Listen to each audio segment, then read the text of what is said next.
राम जय जय सिया राम जय सिया राम जय जय सिया राम जय सिया राम जय जय सिया राम जय सिया राम जय जय सिया राम।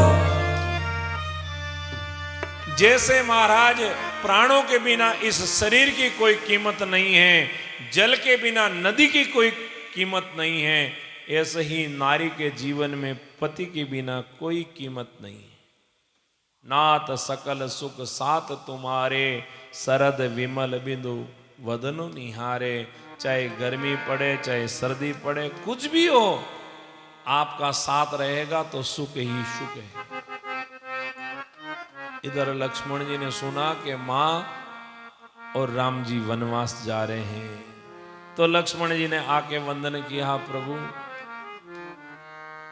मेरा क्या होगा, क्या होगा, सेवा करो, माता पिता की सेवा करो, अवध की सेवा करो। हम तो कल आ रहे, नहीं नहीं महाराज, हमारे तो माता पिता ही आप हो, हमने तो जन्म से ही आपको माता पिता समझा है, आपके अलावा हमारे कोई माता पिता नहीं है। और यदि अवध में आप नहीं हो तो फिर हम यहां क्या करेंगे। राम जी ने सोचा ऐसा करें, अपने ऊपर क्यों लें, इनको मां की तरफ इशारा कर दे, जाओ तुम्हारी मां सुमित्रा से आज्ञा मांग लो, और मां मना कर देगी तो अपने आप यहां रुक जाएंगे। परंतु भाई आजकल की मां नहीं है। हाँ, रामचरितमानस में अवध में एक सुमित्रा और उर्मिला का जीवन जब हम पढ़े, आहा, जब लक्ष्मण भैया राम की सेवा के लिए तैयार हुए ना, तो उनकी आंखों से एक अश्रु बूंद नहीं निकली। अपने स्वामी के सामने जरा सा भी दुख प्रकट नहीं किया, क्योंकि हमारे राम की सेवा में जा रहे हैं और जीवन में इतना बड़ा त्याग किया।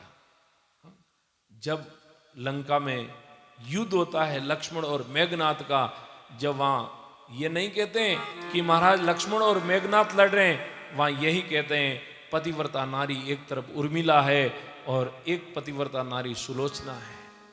ये दोनों पतिव्रता नारियों की दिव्य शक्ति, उन दिव्य वैभव का युद्ध हो रहा है। उन दोनों की इतना त्याग तपस्या थी। मांगो विदा मात सुन जाई, लक्ष्मण जी दौड़े दौड़े मां के चरणों में गए। मां कौशल्या कहने लगी, महाराज सुमित्रा, रे बेटे आज अपने राम का राज तिलक होना, अभी तुम तो तैयारी भी नहीं हुए, क्या काम में व्यस्त, जल्दी चलो तैयार हो जाओ। उसी समय धीरे से लक्ष्मण जी ने कहा, मां राम का राज तिलक नहीं हो रहा, राम जी वनवास में जा रहे हैं, माता और पिता की आज्ञा से आप मुझे आज्ञा दो कि मैं वनवास जाऊं राम के साथ में। एकदम सुमित्रा कहने लगी, बिल्कुल बेटे, यदि राम और सीता वनवास में जा रहे हैं तो तुम्हारा यहां कोई काम नहीं, क्योंकि ताते तुम्हारी मातु मेहतार वह दे, ताते तुम्हारी मातु वे देही, पिता राम सब भांति सनेही, अवध है तहां जे राम निवासु, ते दिवस जे भानु प्रकाशु। बेटे आज से वेदही जानकी आपकी मां है और राम जी आपके पिता है। मां और पिता के स्वरूप में इनको स्वीकार करके इनकी सेवा करना।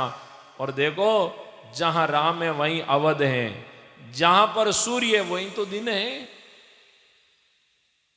परंतु बेटा जीवन में ध्यान रखना, राम जी के वनवास जाने का कोई दूसरा कारण नहीं है, तुम कारण हो।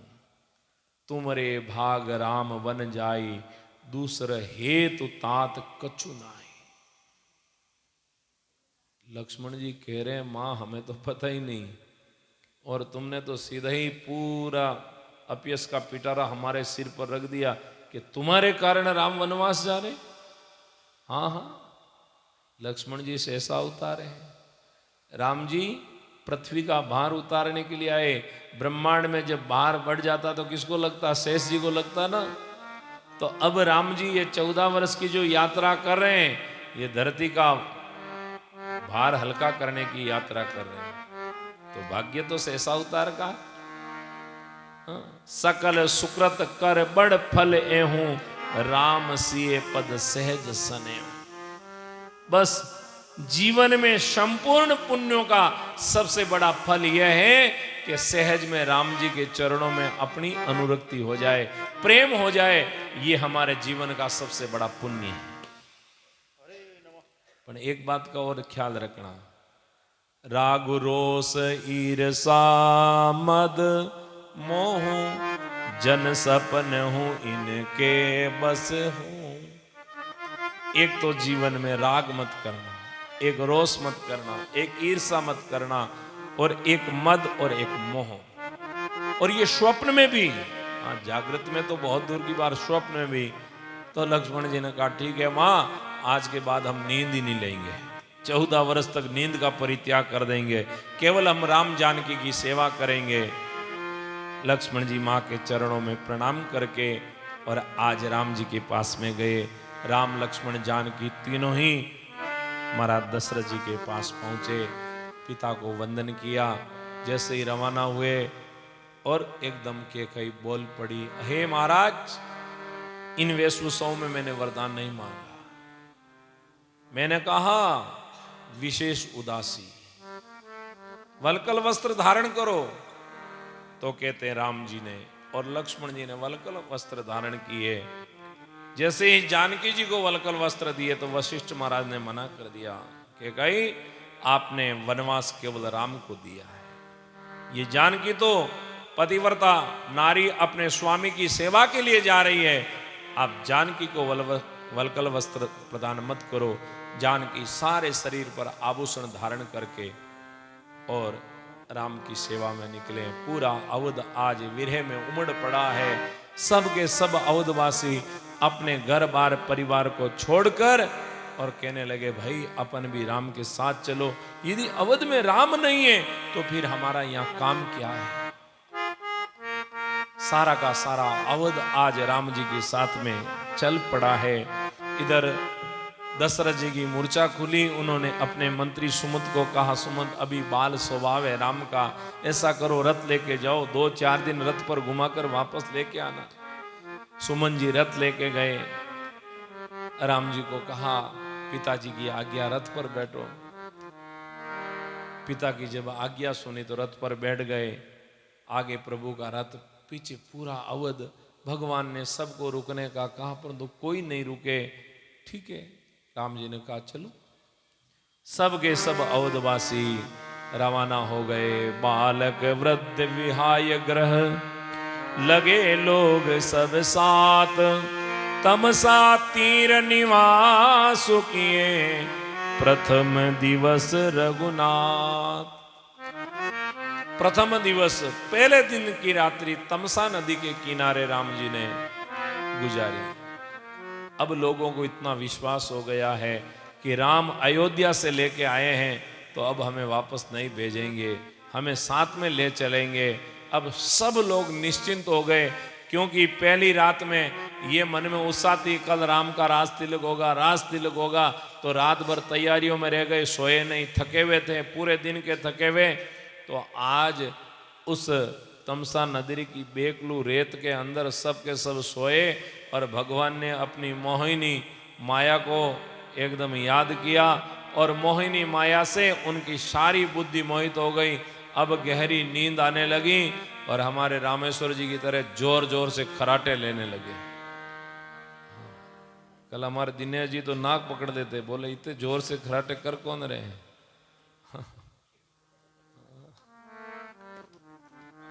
अर्धरात्रि में राम जी ने अपना रथ तैयार किया। सुमन जी को कहा तेज चलो। राम लक्ष्मण और जानकी जी को बिठाकर सुमन जी तेज रथ को लेकर निकल गए। सुबह सूर्य उदय हुआ जब तक तो सरंगवेरपुर राम जी पहुंच गए। आज सारे अवधवासियों के ऊपर जैसे ही सूर्य की वो किरणें पड़ी, नींद खुली, राम कहाँ, राम कहाँ। परंतु भाई जहां नींद है वहां राम नहीं। राम को पाना है तो नींद को खोना है, और यदि नींद लेनी है तो फिर राम नहीं है। कई लोग कहते हैं कि सुबह सुबह तो बहुत मीठी मीठी नींद आती है। क्योंकि सुबह नींद क्यों आती है? क्योंकि वो समय जो है ना, वो ब्रह्म मुहूर्त का समय, साधना का समय है। और उस समय पर महाराज वो अपने पाप इतने कर्म हावी हो जाते हैं, जीव को उठने ही नहीं देते हैं। बाकी यदि अपन सुबह उठकर ब्रह्म मुहूर्त में 2 घड़ी नित्य प्रति भगवान नाम स्मरण करें तो अपने पूरे दिन की बैटरी एकदम चार्ज हो जाएगी। क्योंकि अपन मोबाइल दिन भर चार्ज थोड़ी रखते हैं। सुबह उठते ही पहले काम ये करते हैं, आप करते हैं कि नहीं करते? मैं तो करता हूँ। उठते ही पहले मोबाइल चार्ज लगाता हूँ। हाँ, दिन भर कार्यक्रम में व्यस्त रहते हैं, फिर चार्ज होगा कि नहीं होगा, और एक बार लगा दिया फिर 24 घंटे की गई। हाँ? तो पूरे दिन वो एक बार बैटरी चार्ज होता है दिन भर। तो ऐसे ही प्रातःकालीन 2 घड़ी। और देखो उस सुमिरन में नाना धोना ये कोई जरूरी नहीं है। अपने क्या कई बार सुबह जल्दी, और अभी तो हम नहाए नहीं ना, नहा धो के तैयार होके फिर साधना में बैठेंगे, जब तक वो समय निकल जाता है। और अब तो वो घर की रसोई दिखने लग जाती, घर का काम दिखने लग जाता। फिर सुबह ब्रह्म मुहूर्त में उठकर पहले नाम सुमिरन में लगो। क्योंकि नाम सुमिरन की वो ताकत है कि महाराज अपवित्र को भी पवित्र बना देता है, और केवल तन को नहीं, मन को भी पवित्र बनाता है, मन के विकारों को समाप्त करता है। अरे भाई 2 घड़ी नहीं ले सकते हो तो 1 घड़ी नहीं तो कम से कम आधी घड़ी तो भगवान नाम स्मरण करें। ये तो जीवन में नियम रखें, और नहीं तो ये औदवासियों की दशा अपनी भी हो जाएगी। एक न एक दिन हमारे जीवन से वो परमात्मा निकल जाएंगे, और ये जीवन ऐसा का ऐसा खाली का खाली रह जाएगा। सारे अवधवासियों ने थोड़े बहुत नियम लेकर अपने वापस अवध में आए। राम जी श्रृंगवेरपुर पहुंचे। इधर महाराज श्रृंगवेरपुर के राजा निषाद राज को पता चला राम जी आए, तो राम जी की सेवा में उसने खूब कंद मूल फल लाए, भगवान के रहने की एक कुटिया बनाई, और भगवान ने वहाँ रात्रि विश्राम किया। लक्ष्मण जी ने निषाद राज को यहाँ पर सुंदर उपदेश दिया। सुबह सूर्य उदय हुआ, श्रृंगवेरपुर के राजा निषाद राज से भगवान ने बड़ का दूध मंगवाया, और वही दूध भगवान ने अपने बालों में, जटाओं में, बालों में लगाकर जटाएं बनाई। कह रहे हैं जिस समय भगवान जटा बना रहे थे उस समय एकदम सुमन जी की आंखों में आंसू आ गए, और सुमन जी कहने लगे महाराज क्या कर रहे हो? पिताजी ने तो कहा 2 दिन घुमा के वापस दिया ना, क्या आप वापस अवध नहीं चलोगे? उसी समय राम जी सुमन जी से कहने लगे मंत्री जी आप तो मेरे पिता के समान हो। अरे आज इस संसार में तात धर्म मत तुम सब सोदा। आप जानते हो महाराज धर्म के सिद्धांत क्या है? हमारे सनातन धर्म में धर्म के लिए सीबी ददीची हरिचंद नरेसा सोहम धर्म हित कोटि कलेसा रंति देव बलि भूप सुजाना धर्म धर्ममय संकट नाना। ऐसे से राजा महाराजा महात्मा हुए, अपने धर्म के लिए उन्होंने खूब संकट धारण किए। क्यों? कि धर्म से बढ़कर कोई दूसरी चीज नहीं है। प्रभु श्री राम कह रहे हैं धर्म ने दूसर सत्य समाना, धर्म ने दूसर सत्य समाना, आगम निगम पुराण बखाना, आगम निगम पुराण बखाना, मैं सोई धर्म सुफल करी पावा, मैं सोई धर्म सुफल कर पावा, तजती हूँ पूरे अपज सुछावा, तजती हूँ पूरे अपज सुछावा। श्री राम जय जय राम, श्री राम जय जय राम। वेद शास्त्रों और पुराणों में गाया कि सत्य के समान जीवन में दूसरा कोई धर्म नहीं है। अब व्यक्ति क्या है, जीवन में सुबह जल्दी उठकर 4 बजे नहाना अपना धर्म मान लेते हैं, भगवान के मंदिर में परिक्रमा लगाना अपना धर्म मान लेते हैं, तीर्थों में जाना अपना धर्म मान लेते हैं, व्रत उपवास करना अपना धर्म मान लेते हैं। बाकी झूठ तो ऐसे बोलते हैं, भगवान की सौगंध में तो वो नहीं करियो, बाप री सौगंध में तो वो नहीं करियो, सौगंध खा के झूठ बोल देते हैं। अरे वो किए हुए वो धर्म नहीं, ये धर्म है। झूठ मत बोलो, जीवन में सत्य बोलो। आगम निगम पुराण बखाना, शास्त्रों ने वेदों ने हमें यह आज्ञा दी है कि जीवन में सत्य बोलो, और जहां सत्य बोलने से भी यदि किसी को पीड़ा होती है वहां पर मौन रहो, मौन व्रत धारण कर लो, क्योंकि मौन व्रत से बड़ा कोई व्रत नहीं है, उपवास नहीं है। महाराज कुछ लक्ष्मण जी ने यहाँ पर सुमन जी को कटु वाणी कह दी। पुनि कछु लक ने कही कटु बानी, प्रभु वरजे बड़ अनुचित जानी। राम जी ने कहा, सुमन जी ये कड़वी वाणी पिताजी को जाके मत कहना, क्योंकि उनको दुख होगा। और सब ने सुमन जी को समझाकर और रथ पर बिठाया और घोड़ों को वापस अवध की तरफ घुमाया। परंतु आज वो घोड़े राम के वियोग में हिनहिनाते हुए, अश्रु धारा बहाते हुए वहीं पर खड़े हो गए।